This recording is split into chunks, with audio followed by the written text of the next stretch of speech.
Ano ba yung courtship talaga? So let's be technical a little bit. So Webster's Dictionary, 9th Collegiate Dictionary, to court daw is to seek the affection of, especially to seek to win a pledge of marriage from.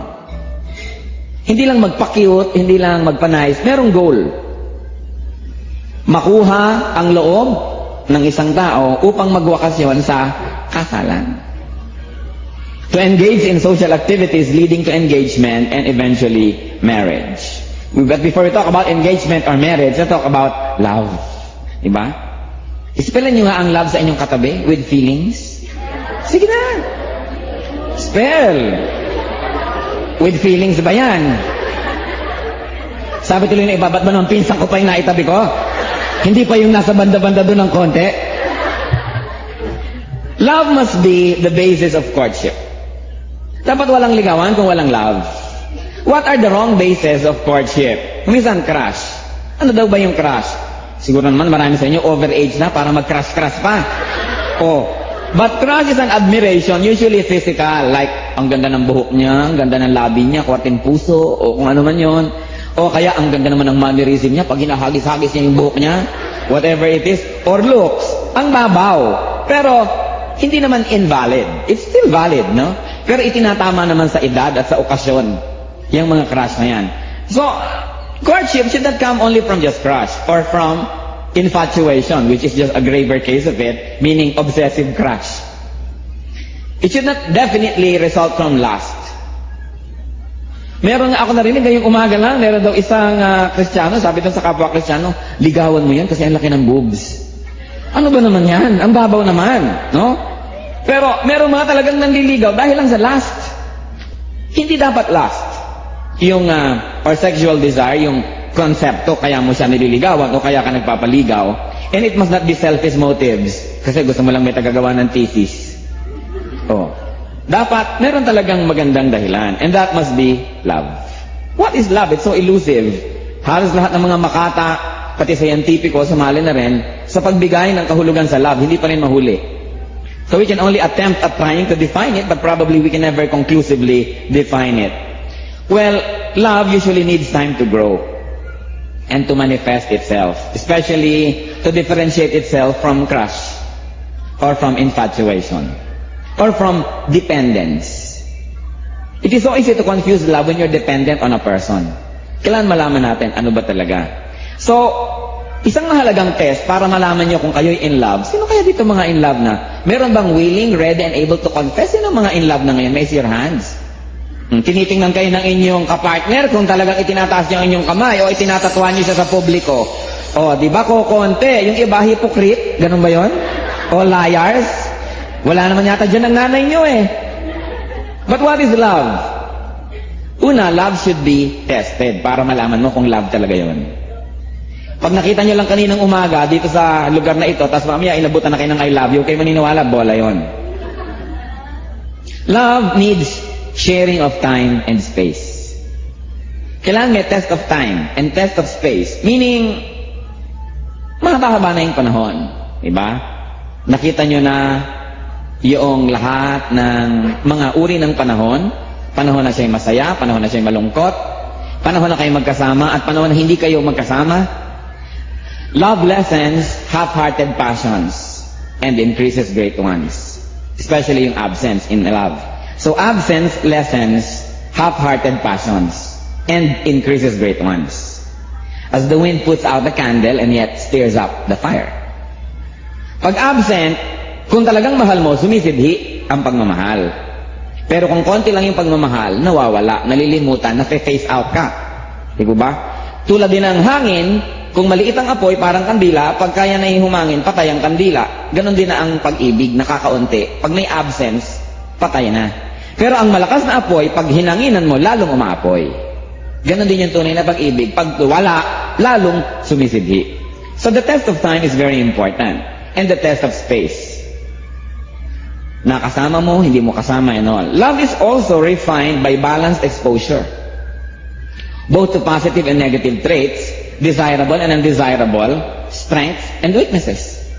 Hindi mo pwedeng sabihin sa isang taong, I love you, dahil lamang ang bango-bango niya. Naamoy mo na ba yan? Naamoy paksiw. Di po ba?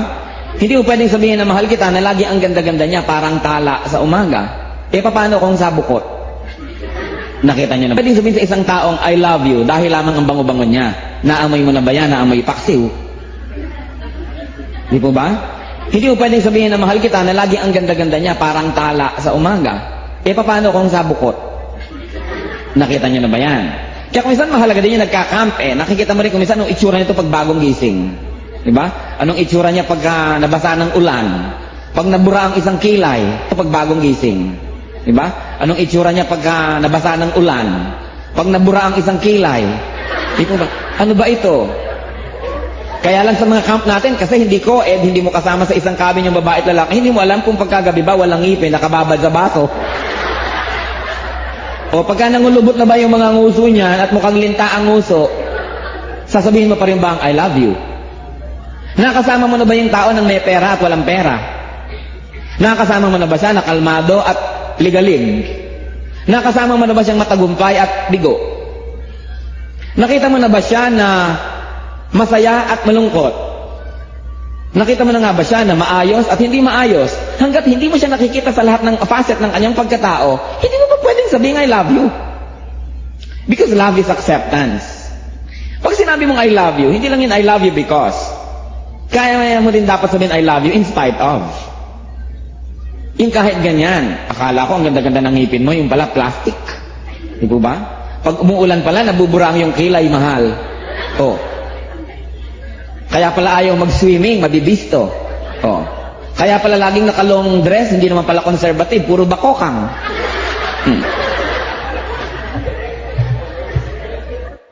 Kasi iba conservative, kahit nagsuswimming yata, nakapants at nakabaro pa over, hindi mo talaga mabibisto yan. So, love is acceptance. But what is there to accept? Dapat alam niya na yon. Hindi pa dalos-dalos binibitawan ang salitang mahal kita, at hindi rin yan dalos-dalos na tinatanggap. Sapagkat yan ay isang sumpa pag sinabi mo sa isang taong, I love you. Kaya mahalaga na kilalanin ang tao bago lumundag sa anumang relasyon. Beware of someone who easily blurts out, I love you. Baka mamaya, yung pinadala sa inyong sulat, actually, to whom it may concern. Ang dami pala. Courtship, ideally, should be based on friendship and familiarity. What do I mean? Ang pinakamagandang courtship, sa tingin ko, magkaibigan muna kayo dati. At wala talaga kayong mali siya sa isa't isa, bigla na lang na nararamdaman mo, pag kumakain ka ng ginatan, nakikita mo dun sa mangkok yung mukha niya. Pag umiihip ang hangin, naririnig mo ang kanyang boses. Pati sa mga configuration ng mami, parang buhok niya ang iyong nakikita. Sabi mo, teka, in love na pala ako sa kanya. You wake up one day and realize na meron ka na palang pagtingin. Kasi alam niyo kung bakit maganda yung magkaibigan muna kayo? Kasi hindi kayo plastic. Yung totoo, nakita. Minsan inuutang-utangan ka pa ng lalaking ito, alam mo.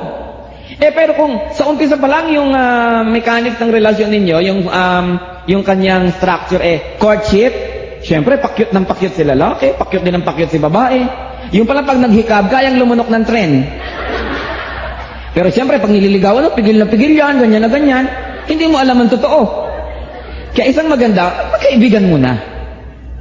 Maganda yon. Although it doesn't always happen that way, but if you had the freedom of choice and the luxury of choice, maganda yung choose from among friends. Kasi hindi plastic ang pakikitungo nun sa'yo, mas totoo. Hindi siya nagpapakyut pirme. So, tulad nga ng binanggit natin, love is not, I love you if. I love you if you will memorize John 3:16. I love you if magpapastor ka, or I love you if hindi ka magpapastor. Maraming babae, ganun requirement. Ayaw nila magpastor ng kanilang nobyo dahil ano daw mangyayari sa kanila, pastor's wife. Totoo nga naman, pag tinignan mo, maraming pastor's wife, nakaka-discourage tingnan dahil mga mukhang tiriringkay. Hindi na yata maibili ng pastor ito ng pulbos o ano, kupas-kupas na yung duster, may na nakakapit na kaliskis doon sa pisngi. Sabi, ayoko maging pastor's wife, maliit ang kita ng pastor, o ganyan-ganyan. So, may mga kondisyones. So, dapat hindi I love you if. Kung meron kayo ngayon na binabalak o sa palagay nyo, mahal nyo, tanungin nyo, mahal ba kita dahil ganito ka, dahil matalino ka? Paano kung bigla ka nahuhulog sa hagdan na bagok at bigla ka nabubing? Love pa ba kita? Paano kung hindi mo na ma-spell ang Mississippi? Hahangaan pa ba kita? Baka kasi mga I love you if Di ba? Meron naman, I love you because. I love you because you are what? Thoughtful. Paano ako nagka-amnesia, pati pangalan nyo hindi maalala? Mahal nyo pa. Ang daming fake na pag-ibig. Ito yan sa mga greatest deception ni Satan, to deceive us that we are in love. So that we will make all kinds of emotional and irrational decisions that we later regret. Diba? There's a very thin line between love and hatred, that it is so easy to hate the one you used to love. Yung dati mong hinahangaan na halos sambahin, after a while, nandidiri ka. Gano'n kaya sa karami sa inyong nakaranas na nun, na hindi mo maubos maisip kung bakit, saan mo talaga yatang baliw ako nun? Bakit ako nagwapuhan sa kanya o bakit ako nagandahan sa kanya? Ngayon, nagising na ako. So, is it I love you if and I love you because? But as I said, and many people will agree, true love is I love you in spite of. Kahit na, mahal kita kahit may 8 kang kapatid na pag-aaralin. Diba? Mahal kita kahit binggogera ang nanay mo. Mahal kita kahit ganito, kahit ganyan. Dahil pag-ibig na nga siguro yon. Love as feeling is not always permanent. Isa yan sa mga dapat nating tandaan. Love is never on automatic. It is always on manual. It must always be renewed and refreshed, rearranged, repaired, and reinvented all the time for it to be challenging. Marami na siguro kayong nabalitaan mga tao na sinasabi, they fell out of love. Yung nawala ang pag-ibig. And there's nothing more vain or bitter than finding yourself in a situation kung may asawa na kayo, na magigising kayo ng alas 3 ng umaga, may konting liwanag ng buwan na pumapasok sa inyong kwarto at tumatama sa isang mukha ng isang taong nakanganga at naghihilik na hindi niyo mahal. Siyempre, pag hindi niyo mahal ang tao, dinidikitan lang kayo, nakakadiri. Diba? E paano kung you fell out of love in marriage? Kristiyano ka pa naman. Talagang till death do us part. Hanggang buhay kayo. Paano na kayo? Kaya hindi ganyan-ganyan lang yung pag-aasawa dahil hindi naman laging como in love kayo ngayon mananatili kayong in love Nawawala yan pag hindi naalagaan. Pag nawala na, yung pag-ibigan, nagiging bilangguan yun. So finding yourself trapped in a loveless marriage is one of the most terrible things that can happen in this planet. So, pinapahalagahan. And we must also remember that love, though God-given, is probably not dictated or specially designated by the Lord. Ibig sabihin, sobra naman kayong romantic pag sinabi niyo, I think God created you for me. Wow naman! Sobra na yon. Maraming mga kombinasyones ng personalities na pwedeng magkaroon ng magandang pakikitungo sa iba pa rin maraming kombinasyones ng mga personalities. Hindi naman pwedeng kayo lang talaga ang nilikha ng Diyos para sa isa't isa. After all, wala namang biblical verse to support that. But there are many people who say that because they're too romantic. Yun ang isa sa mga greatest miracles that happen. How two individuals find each other from various and very variant cultures and backgrounds. And then how they can love one another and accept each other until death. That is one of the greatest miracles. And of course, that leads us into the issue of courtship. Kung clear na sa atin kung ano nga ba talaga yung love, siguro pwede nang pag-isip-isipan, ano nga ba yung courtship? Napakadalas na nagtatanong ang maraming young people. Probably some of you still ask this. I don't know if you asked this when you were younger. When may a man court? Kailan daw ba pwedeng manligaw ang lalaki? Madalas yung tanong yan, lalo ka. Kailan ba pwedeng magpaligaw ang isang babae? Palagay ko hindi yun ang dapat itanong. Ang dapat itanong, ano ba talaga ang layunin ng ligawan? And kanina, tinulungan na tayo ni Webster. Ang ligawan pala ay para makakilala and to win the affection of someone para makakuha ng pangako ng kasalan. True courtship must have marriage in mind. Si Webster lang yan, ang taas-taas ng pagtingin niya sa courtship. Lalong-lalo siguro tayong mga Kristiyano. Mas mataas dapat ang pagtingin natin. At kung sa pagtingin lang ng Webster Dictionary, courtship should lead to marriage. Dahil para ano? Bakit nga ba may ligawan? Para lamang may nagpapadala sa inyo ng Valentine card? Para lang may nagbibigay ng bulaklak? O para lang meron kayong ka-HHWW? Holding hands while walking. Ano yun? Ang babaw naman kung ganun lang dahil kaya nakikipagligawan para may manligaw. Bakit ang liligaw ang isang lalaki? Dahil gusto niyang pakasalan yung babaeng yon. Sabi nga yung mga lalaki, hindi ko naman intention yan. Kaya anong intention nyo? Ba't kayo manliligaw kung hindi nyo gustong pakasalan? Para lang maging girlfriend for 1 month, 1 semester, 2 years, tapos iba na naman uli. Hindi yata ganun, lalo Kristiyano. At yung babae, ba't mo nakikipagnobyo? Sa mo, yan bang lalaki yan, pakakasalan mo? Hindi naman, kasi layo-layo ng pinag-uusapan natin. Ba't ka nakikipagnobyo? Para ano? So courtship, in our definition today, must have the intention of marriage. So kung hindi kayo handang pakasalan yan, hindi pa panahon para ligawan yan. Paano kung sagutin kayo ngayon at pakasal bukas? Anong sasabihin nyo? Teka, hindi pa ako handa. Ba't ka naliligaw? Dapat clear. May goal May goal. A young man may court when he is ready to get married. You don't court just to have a girlfriend for having a girlfriend. You court a girl that you want to marry. A young lady may start entertaining suitors when she is ready to get married. Meaning, you entertain only potential candidates for marriage. Pag alam nyo agad na hindi ito potential candidate for marriage, frankly, but tactfully stop any unwanted suitors. Baka naman 3 taon nang liligaw-ligaw sa inyo, bigay ng choknat, ng surge, di ba? Tapos yung pala wala rin naman palang inaasahan. That's cruelty.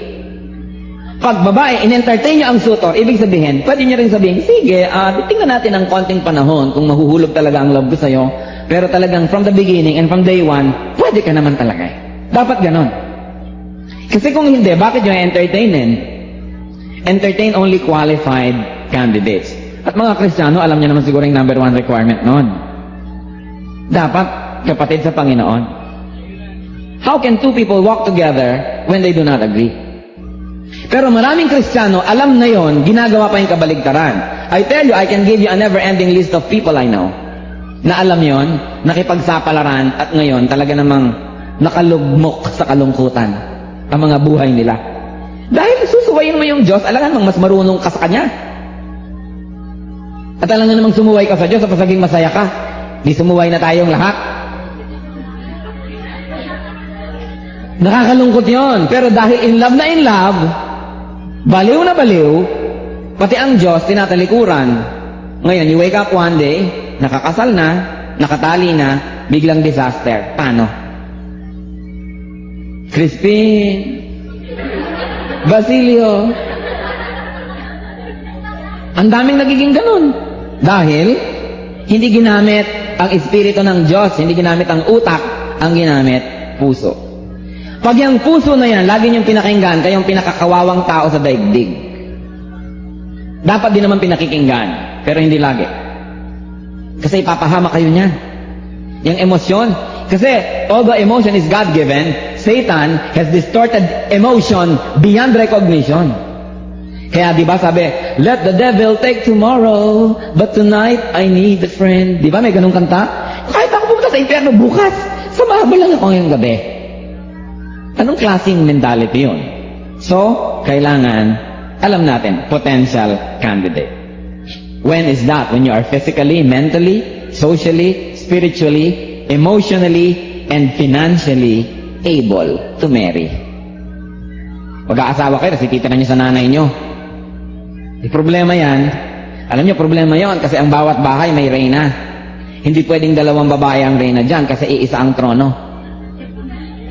Pag itinira nyo asawa nyo sa nanay nyo, gulo, World War III. Guerra Mundial Tercera, sabi nila. Dahil, siyempre mag-aagawan niya kung sinong reyna. Lalo namang nakakaya na yung asawa nyong lalaki, ititira nyo sa inyo. Kaya kung hindi nyo kaya, wag muna. O kaya, gusto nyo mag-asawa, magtiis kayong tumira sa malaking Tupperware kung wala kayong bahay, pero huwag kayong makisuno sa inyong mga magulang. Magtiis kayo kung wala kayo. Magtiis kayo. Tumitibay nga ang pagsasama ng pagtitiis. Pero huwag kayong makikiride, yung free ride sa mga kamag-anak. Kasi nawawalan kayo ng dignity noon. So a Christian man should limit his choices to Christian ladies and vice versa. Dapat, life verse nyo hanggang mag-asawa kayo, 2 Corinthians 6, 14 to 16. Do not be yoked together with unbelievers. Malinaw yon. For what the righteousness and wickedness have in common? Or what fellowship can light have with darkness? What harmony is there between Christ and Belial? What does a believer have in common with an unbeliever? What agreement is there between the temple of God and idols? We are the temple of the living God, and God said, I will live among them and walk among them, and I will be their God, and they will be my people. Kung meron sa inyo ngayon, may relasyon o in love kayo sa unbeliever, well, huwag niyo naman biglang telegramahan ngayon na tapos na tayo. Pero, mag-isip-isip kayo bago kayo mag-commit talaga. God will not decide for you. Eventually, you have to decide for yourself. But you've got to be responsible for your decisions. Because you will be accountable for your decisions. So, anong gagawin kung meron na kayong unbelieving sweetheart right now? Siguro meron ditong mga 7. 7. Bilangin natin saan-saan nakalagay yung mga 7 na may mga unbelieving sweetheart. Diba? Kung mayroon na, huwag niyo naman biglang i-break. Bring them to the Lord. Him or her. At bigyan niyo ang sarili niyo ng reasonable time. Halimbawa, 6 months. 1 year. Kung talagang walang mangyari, gumising ka maruha. Diba? Baka naman 5 taon na kayo naghihintay. Nalampasan na kayo ng magagandang kandidato. Diba? Pero huwag niyo man bigla-biglang putulin. Malay niyo naman, magamit rin kayo ni Lord. Kaya lang, huwag nga kayong nambobola na kaya lang man ako nakapag-relation para siya mawin kay Lord. Don't be an evangelical prostitute. Ibig niyo sabihin, makikipagnobyo kayo sa lahat ng lalaking gusto niyong masave, pero bakit naman doon lang? Kasi gusto niyo rin naman yun. So, huwag niyo inisinasangkala ng Diyos o evangelism.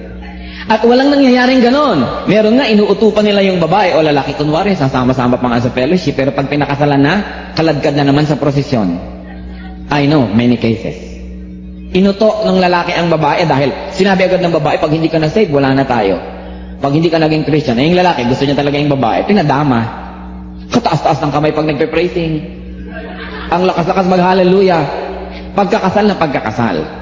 Balik lahat sila. Ang bahay nila napuno na naman ng mga kung anong mga anito, bla bla bla. Ang babae ngayon, ayun. Anong magagawa niya? Nagpadenggoy siya eh. Huwag niyo sasabihin na pagka hindi ka naging Christian, hindi kita i-consider dahil uutuin kayo. Kaya quiet lang kayo para malaman niyo kung anong tunay na nasa kalooban. And mostly, siguro hindi kayo yung dapat mag-minister. Dahil lalo ko ang ganda-ganda nyo, oo nang oo yan, accept ng accept, kahit 1,000 accept na, accept pa rin yan. Dahil nililid nyo eh. Dapat, have other male friends minister to these boys. And, have other female friends minister to these girls na gusto nyo. Para mas natural yung sharing. Sometimes gagamitin kayo, but most of the time, hindi. Iba ang nagagamit. Para talagang mas honest, mas effective. So, bibigyan nyo ang sarili nyo ng deadline. Kasi lugi kayo, endlessly hoping and waiting for somebody, and you are being what? Passed by a lot of opportunities. Tatandaan ninyo, ang Diyos magaling. Kahit kailan, hindi tayo nagiging mas magaling sa Kanya. Kaya kung merong hindi niya gusto para sa atin, meron siyang gusto para sa atin. And one of the greatest goals of love life and courtship is to find God's will for you. Hindi yung will nyo, hindi yung will ng nanay nyo, dahil maraming mana yan, anak, yan ang sagutin mo. Diba? Alam nyo ng mga matatanda can become very materialistic. And because of their experiences in life, kaya sila nagiging ganon. Gusto nila tayong iligtas sa mga kalungkutan at hirap na dinanas nila. Pero hindi nila alam to get into a loveless marriage, ibang uri naman ng kalungkutan at hirap yon. So, kung meron kayong unbelieving sweetheart o suitors, tapos gustong-gusto nyo, pero ang lalim ng dimple. Diba? Kita nyo na ang lang sa dimple, sa lalim. Diba? Hindi nyo tuloy matanggihan. Pero hindi naman nadadaan sa dimple-dimple yan. Kailangan yung kalooban ni Lord. Tatandaan nyo, pwedeng sundin nyo ang sarili nyo ngayon at masaya kayo. Pero in the end, kayo rin yung magiging malungkot at talo pag hindi si Lord yung nasunod. Huwag tayo maging short-sighted na yung immediate gratification ang iniisip. Dapat yung long range, yung malayo. Kailangan ganon. Never plan or have the excuse to use courtship as a missionary tool. Hindi yun dapat. And of course, about courtship, kailangan it must be conducted, especially by Christians, in a wholesome and honorable way. Hindi yung, treat kita, treat mo rin. Yung mga ganyan, tight, yun na. On na sila. Nang walang unawaan ko, ano ba to? Diba? Marami naman dyan naman, mahilig, alam mo, pinagpe-pray kita. Bumenta na yan. Diba? Tapos dami mo nang naipag-pray. Yung iba noon, gusto mong blackmail. Meron akong vision and prophecy. And I saw you there. Diba? Will you contradict God's leading? Wala kang ngayong magawa. Dahil prophet ito. Diba? Kaya marami nagtatago sa likod ng Diyos. Kailangan paandarin ng kukote sa kanya mga bagay. Sabi mo, kung will yan ng Lord, ba't naman ikaw lang nakakita ng vision? Ako hindi ko nakita? Iba ang nakikita ko. Kailangan pareho tayo kung talagang yan ang will ni Lord. Diba? So, courtship should be respectably long. Parang nga merong test of time. Kung halimbawa naman, nagkasundo na talaga kayo, pwede na kayo ngayong ma-engage. Meron na kayong MU. Diba? Yung nagkakaunawaan na kayo, konting words lang, pero yun na. Meron din naman ganun eh. Because in the experience of love, the heart can speak without words. Romantic, no? Pwede naman mangyari, pero kailangan din may words. Kakaintindihan naman kayo, baka akala, misinterpretation mo pala. You have bad hermeneutics.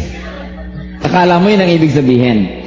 Several ideas that I like to propose to you when it comes to engagement. Hindi ko naman pwedeng magi ako ditong dogmatic kasi ito lang is a point of view.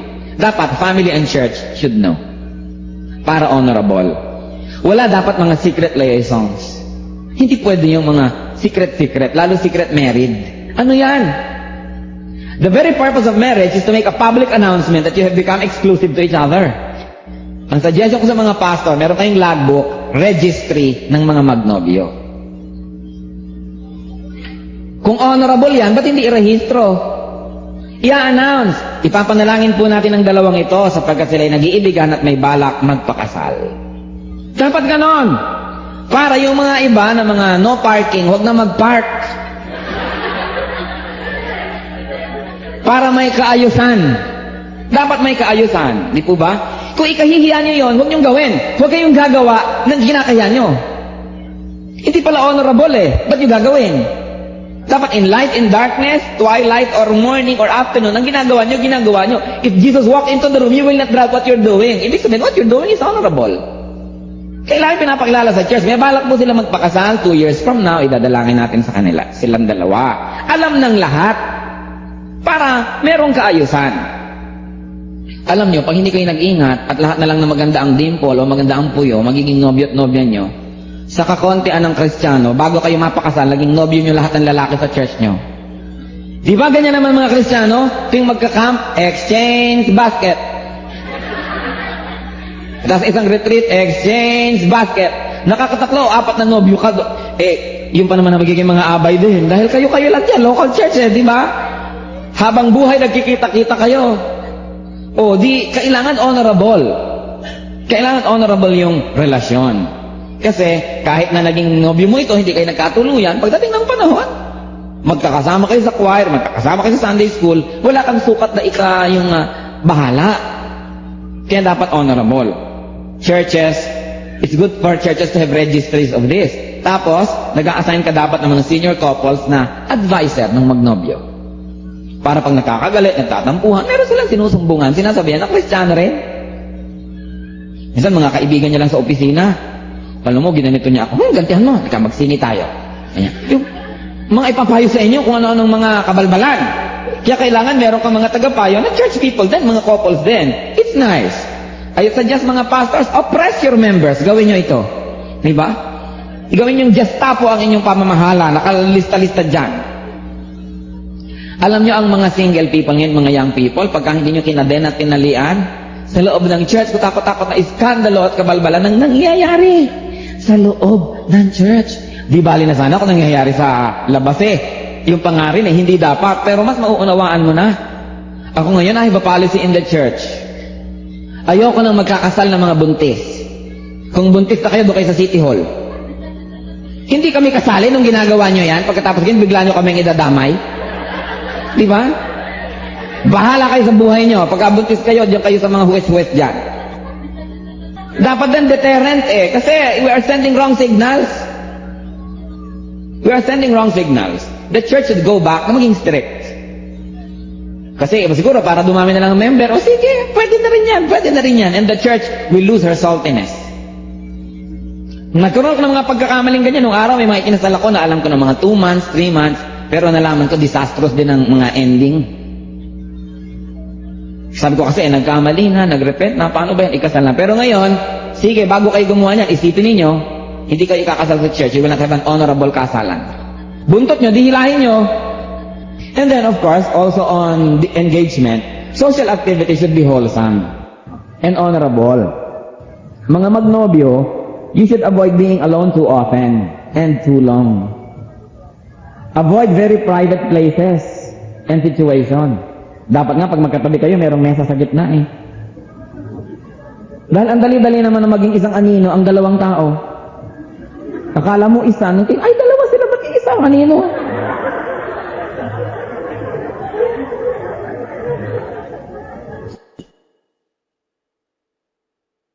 So to make a long story short, dapat walang premarital sex. Sabihin nyo nga sa katabi nyo yun, malakas. Dapat, wala. Anong sabi ng 1 Timothy 5, 1 and 2? Treat younger men like brothers, older women like mothers, and younger women like sisters, in all purity. Kailangan pure yung pagtingin mo sa isang tao. 1 Thessalonians 4, 3-7, it is God's will that you should be sanctified, that you should avoid sexual immorality, that each of you should learn to control his own body in a way that is holy and honorable, not in passionate lust like the heathen who do not know God, and that in this manner no one should wrong his brother or take advantage of him. The Lord will punish men for all such sins, as I have already told you and warned you. For God did not call us to be impure, but to live a holy life. Dapat, lalo pa nga meron kayong balak pakasalan, dapat mas banal ang relasyon. Kung meron kayong nobyo, meron kayong nobya, dapat ang policy nyo ganito. Kahit hindi tayo magkatuluyan, wala akong ikahiya. Kahit hindi tayo magkatuluyan, at biglang magkasama ulit tayo sa choir, o sa Sunday school, o sa mission board, wala akong ipangingini sa'yo. Dahil hindi mo naman nakabisa kung nasa ng mga nunal ko, no? Dapat ganon. Wala akong ipangingini. Magkita tayo magkasukob tayo sa isang payong, yung isa nating sister, naging asawa mo, hindi akong natuloy, wala akong papanginian sa kanya.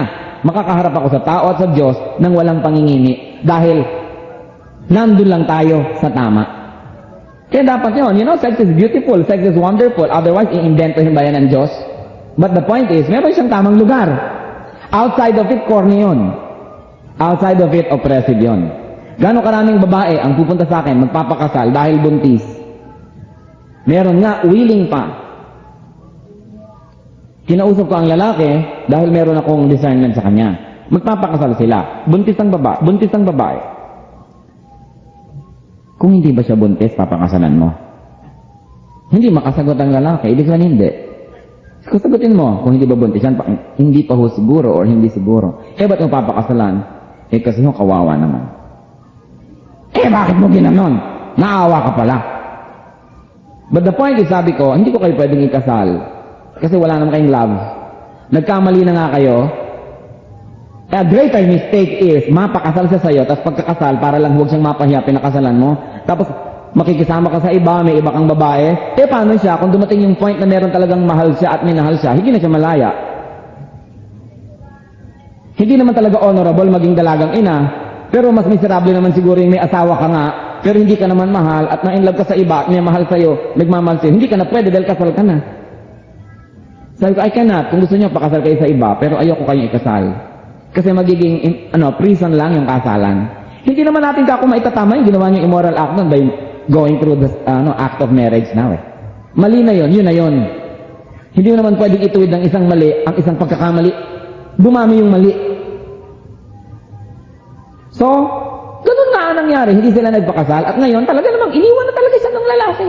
At least malaya siya ngayon. Kung umibig man siya at may umibig sa kanya, at tatanggapin ang lahat ng nangyari sa kanyang buhay, malaya pa siya. Pero yon, hindi ko ididikta sa inyo. Stand ko lang yun eh. That's how I look at it. If you look at it another way, it's your liberty. This is a free country. How not to get into sex? Yan ang isa sa mga questions, di ba? Avoid petting dapat and necking. At dapat hindi kayo nagjujudo, nagkukung fu, kung ano-ano mga ginagawa niyo magnobyo. Avoid being physical. Lagi ang tanong ba, paano po yung kissing? Kung sasabihin ka naman sa inyo, huwag kayo mag-kiss, hindi naman kayo susunod. So let's work out something that will be, I think, practical and useful. Kung magkikiss kayo, no more than 1 second. O at least gusto nyo mag-express ng inyong emotion and affection, as much here and there. Hindi naman yung nagkabuhol ng mga pustiso nyo.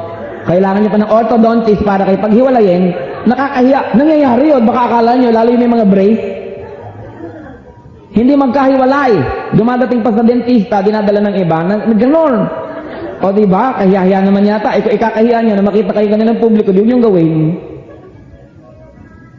So, pwede naman siguro mag-express ng affection, kaya lang, pag lumampas na yan ng 1 second, lalo pag more than 3 seconds, last na yan.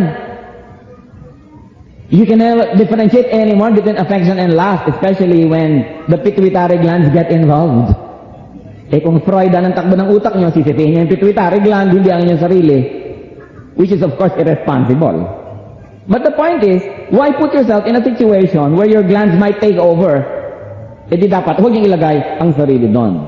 So, mahalaga, avoid too much physical intimacy. Ang tanong na naman, paano naman yung holding hands while walking? Hindi nyo naman siguro dapat i-advertise sa publiko yan yung palagi kayo magkabuntot, magkahawak kamay, magkaakbay. Tuloy yung mga walang nobyo, they feel inadequate, na insecure. Lalo mga babae, may kaibigan kayo, mga walang nobyo, in their presence, huwag nyo ipinapakita masyadong intimate kayo with your nobyo dahil sila talagang, ay kahit sino unang dumaan ditong nakapula, sasagutin ko na. Dahil naiinggit. O kaya they feel that something's wrong with me. Ang mga friends ko, meron na ako wala pang nobyo. Kaya yung mga meron, dapat sensitive kayo doon sa may wala. Hindi dapat laging dinidisplay. Kahit even among the guys. Hindi laging naiinggit tuloy yung iba. Hindi pa nila balak na napapalundag tuloy doon dahil they feel abnormal sila. Kailangan sensitive tayo. Lalo doon sa mga wala. Dahil yung mga wala, maramdamin. At mga insecure, aminin nyo na. Di ba? So, madaling masaktan ang damdamin, madaling mainggit, madaling maging bitter. Di ba? So, one of the more important aspects of being together is do not contaminate each other. Pananagutan nyo sa Diyos pag kinontaminate nyo ang isang tao. Lalo, mga lalaki. Di ba? Don't contaminate the ladies dahil lang mahal kayo. At mga lalaki, pag pinipili kayo ng mga babae, sabihin nyo, igalang mo ang puri ko. Kristiyano ako. Bakit kayo natatawa? Babae lang bang may puri? This is one of the things we have forgotten. Ang lalaki ay may puri din. Na dapat ingatan. Kaya dapat, pareho lang. Bakit? Pareho lang tayong may moralidad. Pareho lang tayong mananagot sa Diyos. Bakit sobra tayong maluwag pagkalalaki? Pareho lang yan. Pareho lang dapat tayong accountable to God for our body, for our conduct. Kaya pag ang babae dikit ng dikit sa inyo, sabi mo, excuse me sister, respect me. Ganyan. Uy, iba tumatawa ngayon pero humihilig-hilig ng konti. Nababangga-bangga na yung katabi. Mga split-second joy. So, it's important. Partnership should glorify God. Isa yan. I like you to underline that. Your partnership should glorify God. Meaning, you serve God together. Or kahit separately, you serve God. Meron dyan, pagka yung nobyo nalagay na sa kabilang department, lilipat na rin doon. Sa cabin lang, naging iba yung cabin o BS group nung kabila, lipat na doon. Yung parang, naku, bakit tayo magkaiwalaan? Kailangan, may mga healthy na paghiwalay. Bakit? You don't build your world around the person you love. You build your world around God. Why? Bakit ba sabi ng Diyos, love the Lord your God with all your heart and with all your soul and all your mind? Napaka-egocentric naman ng Diyos. Bakit naman siya na lang ang lahat number one sa lahat ng tao? Pero alam niyo, the Lord revealed it to me. Why? Because God knows that whoever is number one in your life will become your God. At pag tao ang ginawa niyong number one in your life, kawawa kayo. Talaga. Una, iiwan kayo niyan. Sa dalawang paraan, dadayain kayo, sasama sa iba, o kaya matapat na matapat sa inyo, namatay. In both cases, kawawa kayo. Ang Diyos gusto niya siyang number one kasi alam niya, hindi siya namamatay. Hindi siya nang iiwan. Hindi siya nang dadaya. Kung siya ang may hawak ng ating puso, secure ang puso natin. Pag ibinigay niyo sa mga lalaking yan, lalo basketballista, dribble ang puso niyo dyan. Fast break at kung ano mangyayari sa inyo. Kailangan hawak ng Diyos. Siya yung number one. Kaya sabihin mo, alam mo, mahal kita, may balak akong gawin kang number two. Ano? Di ba? Dahil si Lord ang number one. Kasi salamat, number two ako. Kasi maraming babae gusto number one. Pag kayo number one, delikado kayo, baka may number two, number three, number four. Pero pag si Lord ang number one at number two lang kayo, makakaasa kayo, wala nang number three. Kaya sabihin nyo nga sa inyong katabi, o dapat ha, number two ka lang.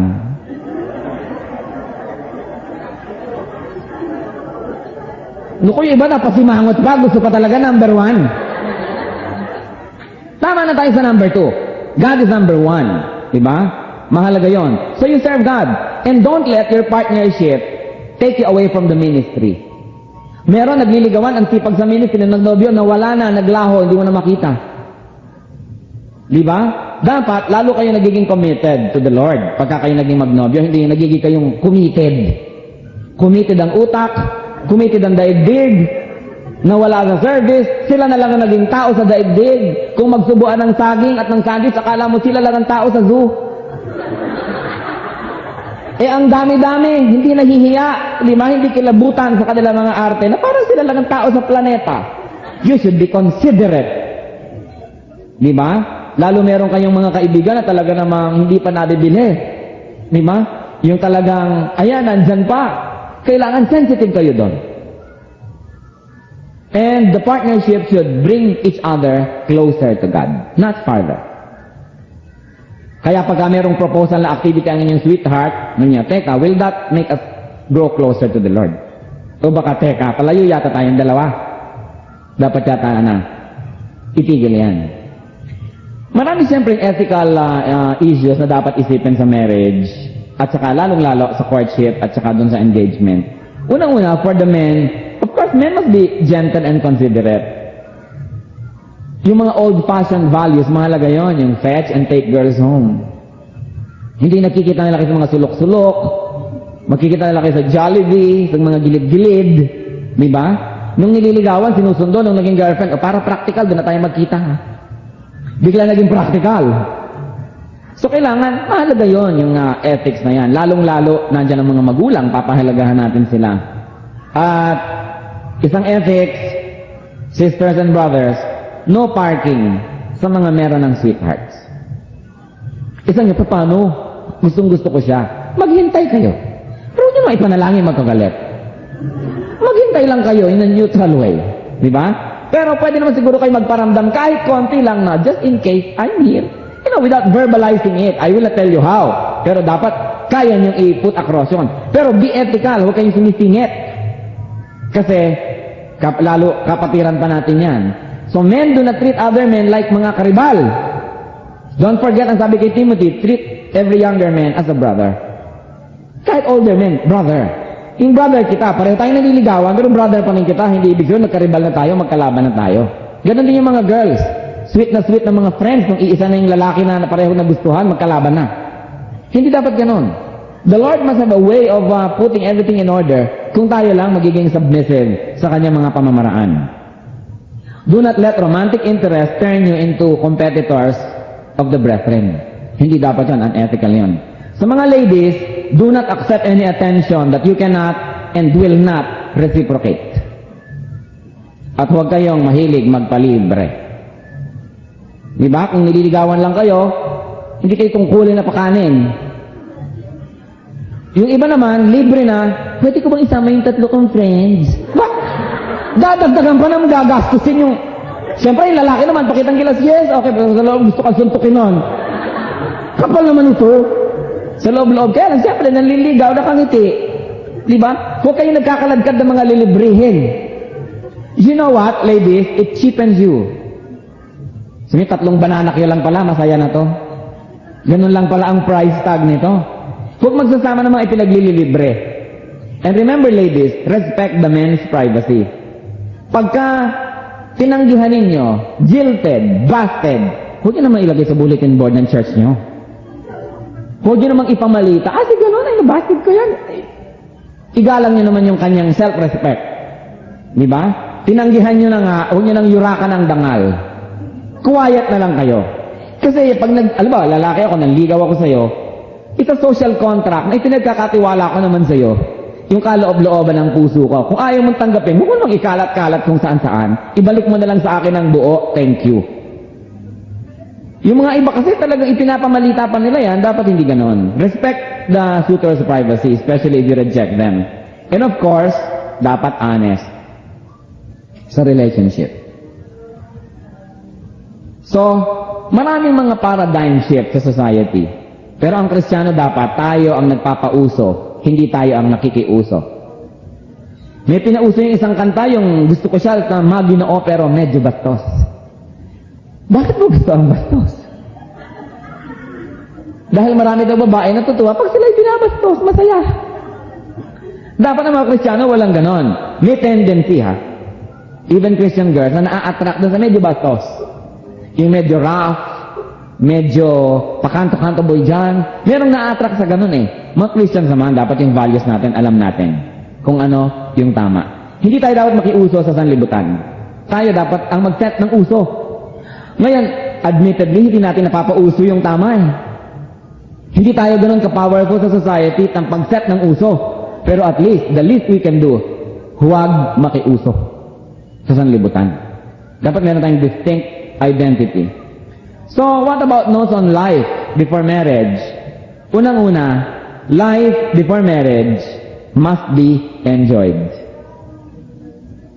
Huwag kayong mag-asawa agad. Hindi pa kayo nakakarating sa Timbuktu, sa Nepal, sa Paris. Hindi pa kayo nakakarating halimbawa sa Cagayan de Zulu, sa Banawe Rice Terraces. Hindi nyo na mararating kung mag-aasawa kayo agad.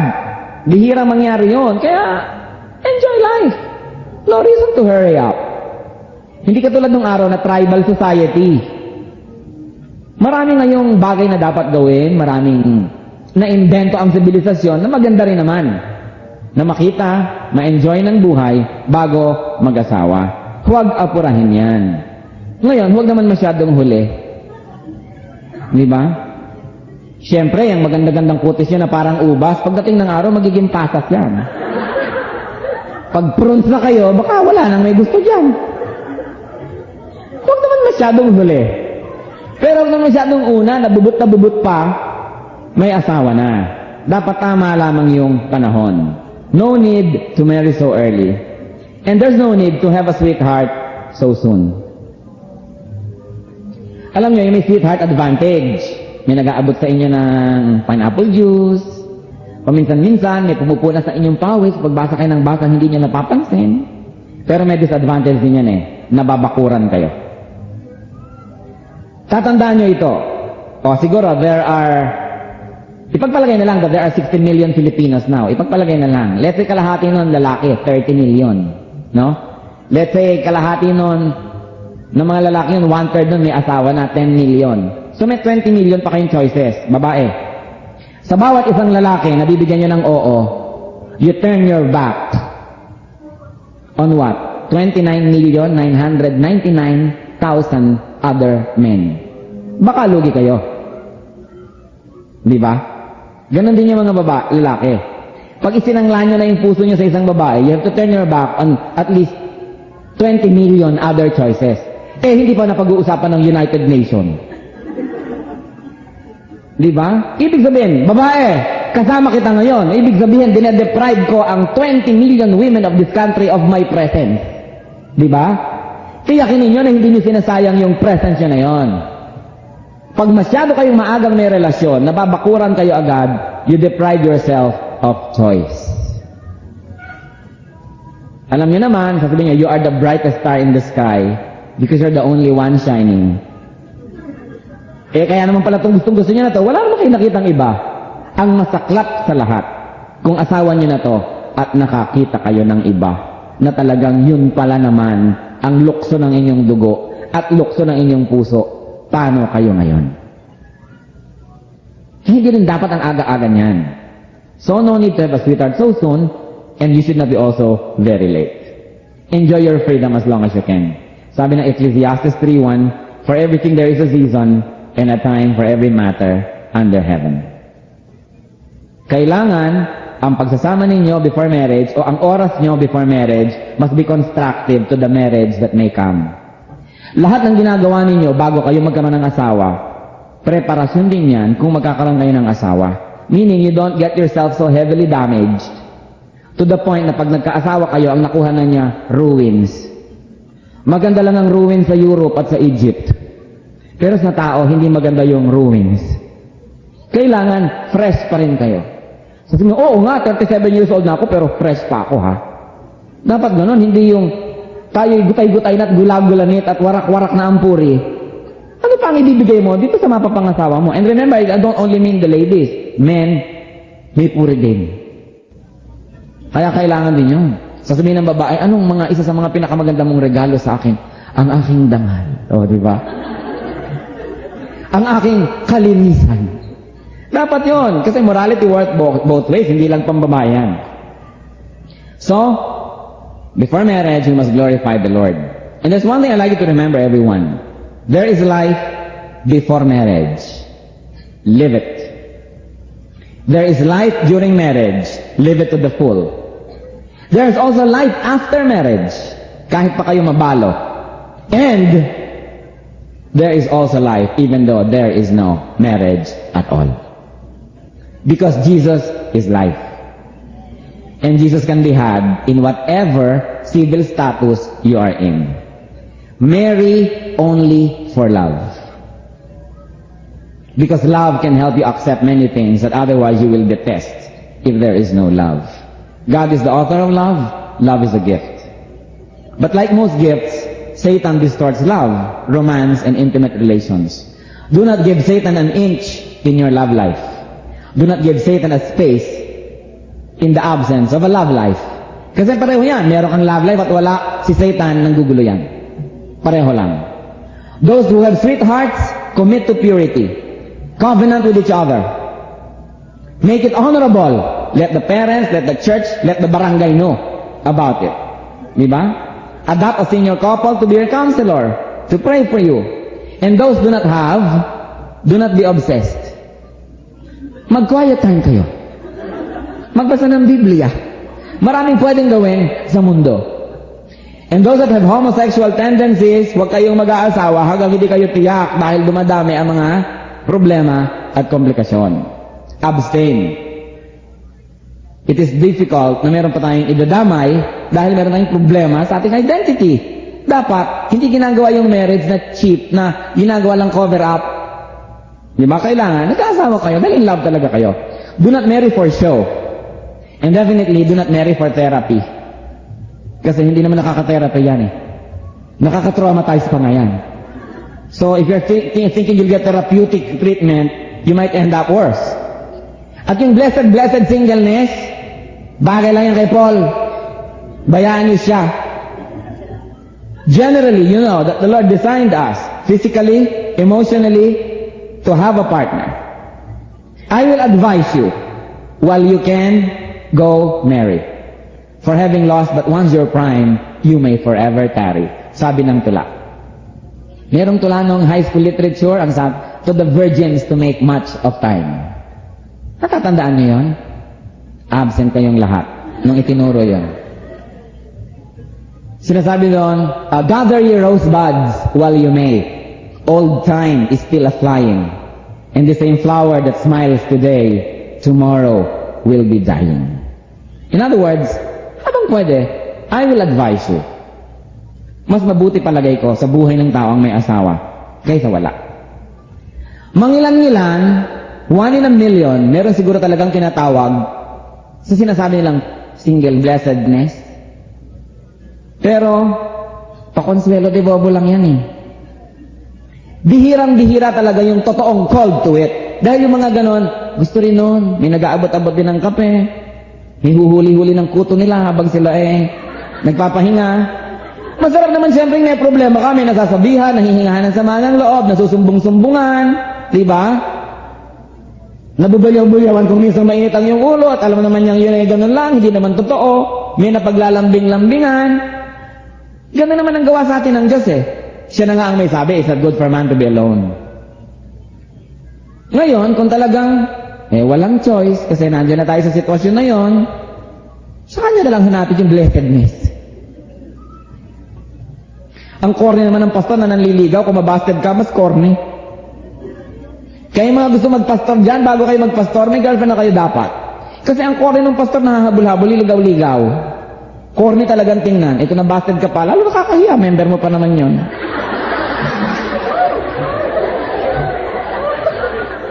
And that is one of my suggestions also. Bago kayo maging successful, bago kayo maging matagumpay or what, may mga partner na kayo, mga kaibigan partner. Kasi, stations of success, yung worldly success in life, can build walls around you and can make socialization very artificial and very difficult. And also, you become paranoid. Kasi pag may dumidikit sa inyo, isipin nyo, mayaman lang kasi ako, o successful kasi ako, o mataas kasi yung position ko. So, make much of time. Ang ubas, nagiging prunes.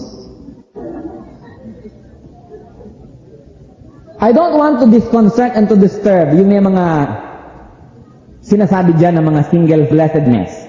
Meron naman talaga nun, dahil si Paul nga sinabi yon. Pero kukonti ang Paul, at si Paul ay napugutan pa ng ulo. Di ba? So, hindi naman siguro dapat ambisyonin na maging Paul lahat tayo. Meron talaga. At pag ganun yon, you will know. But what I'm trying to say is this, brothers and sisters, because we are the people of truth. Huwag kayong nagsasour grape o nagtatago behind single blessedness, while inwardly, gusto nyo naman talaga, wala lang talagang dumapo. Di ba? So, ang mahalaga rin, put yourself in the market. Di ba? Dadalas-dalasan nyo ang ganitong mga pagtitipon. Kung sa inyong church, wala talaga kayong choice, gumawa kayo ng mga inter-church fellowships, blah, blah, blah. Broaden your market, di ba? Para tumaas ang GNP. Export yourself. Siyempre naman. Tsaka alam nyo, maraming lalaki, pardon the word, but I'll use it because that's what I really feel like using. Maraming lalaki, bobo.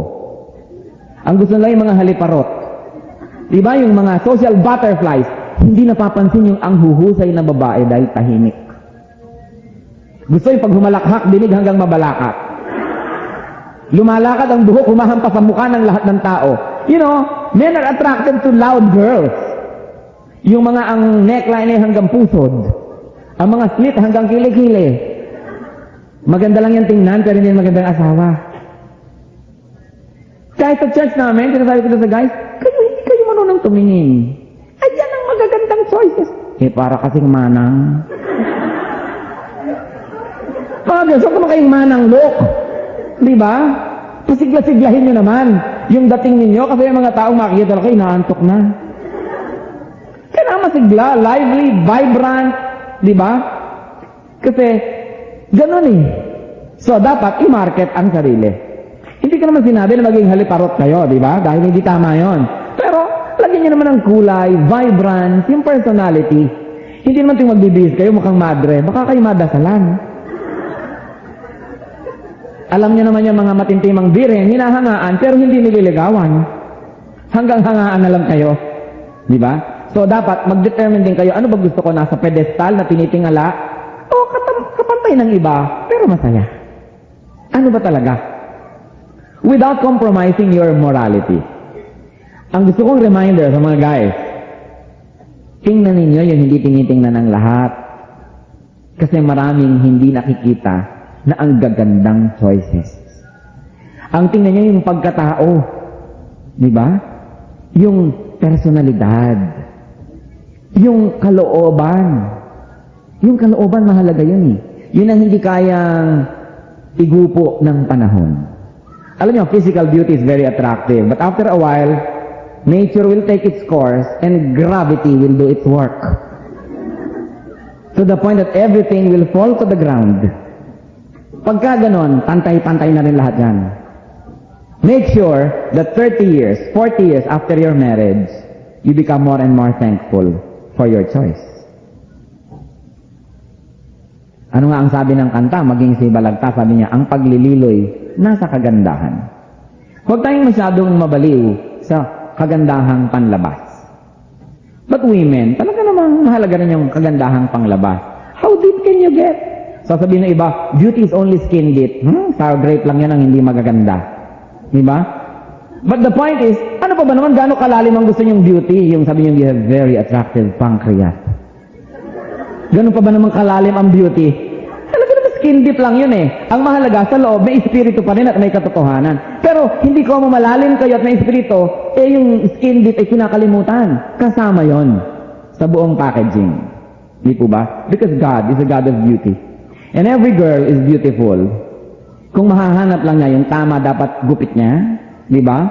Yung tama dapat na damit niya, yung tamang kulay niya, ang lahat ay maganda. Yung iba lang kasi, puran choice.